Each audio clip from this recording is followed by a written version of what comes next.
Sepanjang tahun 2017 lalu, bisnis perdagangan online atau e-commerce tumbuh pesat. Riset Google Temasek mencatat angka penjualan mencapai 146 miliar rupiah. Namun, seiring naiknya bisnis online, keluhan konsumen pun meningkat. Pernahkah Anda merasa kecewa saat berbelanja secara online, barang yang sampai misalnya tidak sesuai dengan yang dipesan?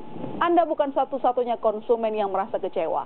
Hal ini terbukti dengan data YLKI bahwa jumlah aduan kecewa saat berbelanja online meningkat 2 kali lipat dibanding tahun 2016. Sepanjang 2017 lalu, bisnis perdagangan online atau e-commerce di Indonesia tumbuh pesat.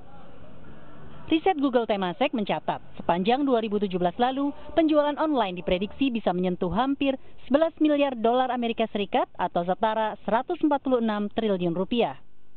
Namun, peningkatan ini masih dibarengi lonjakan keluhan konsumen. Sering belanja online? Sering. Sering apa? Paling seminggu sekali lah. Pernah ada keluhan nggak sih setelah belanja online? Apa yang paling sering? Pernah. Paling nggak beda sih sama gambaran di website gitu. Kalau misalnya baju dicoba beda gitu. Kalau untuk belanja online paling lebih ke kualitasnya ya. Jadi kalau misalnya kita lihat baju, oh kayaknya bahannya dari bahan ini ternyata begitu sampai kok bahannya agak tipis atau agak kasar seperti itu. Kadang mungkin size-nya yang nggak pas. Nggak sesuai dengan perjanjian. Biasanya kalau pencapaiannya 3 hari, tiba-tiba seminggu belum sampai. Karena memang kita kan perlu cepat ya namanya online, tapi kadang-kadang nggak.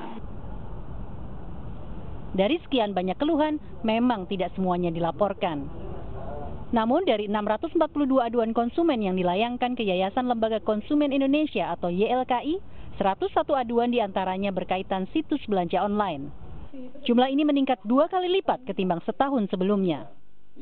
Tahun 2017, pengaduan belanja online menduduki ranking pertama dari 642 pengaduan yang diterima YLKI. Jadi ini satu tren yang di satu sisi bahwa belanja online itu menjadi hal yang positif, tapi di sisi lain ternyata masih banyak pengaduan-pengaduan yang dialami konsumen. Salah satu situs jual beli online blibli.com mengaku bertambahnya keluhan memang sejalan dengan perkembangan bisnis mereka. Naik tapi tidak signifikan, tidak sebanding dengan perkembangan bisnis kita.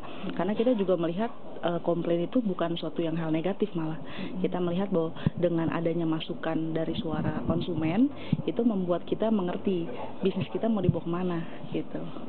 Jadi dari sana kita bisa lakukan banyak improvement dan kita merasa bahwa bisnis kita justru berkembang dari suara konsumen.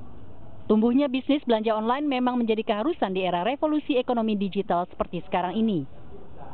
Namun, para pelaku usaha tetap perlu menjaga layanannya agar konsumen tidak kecewa dan meninggalkan perdagangan online. My Sister Tarigan, Ferry Ahmad, Kompas TV, Jakarta.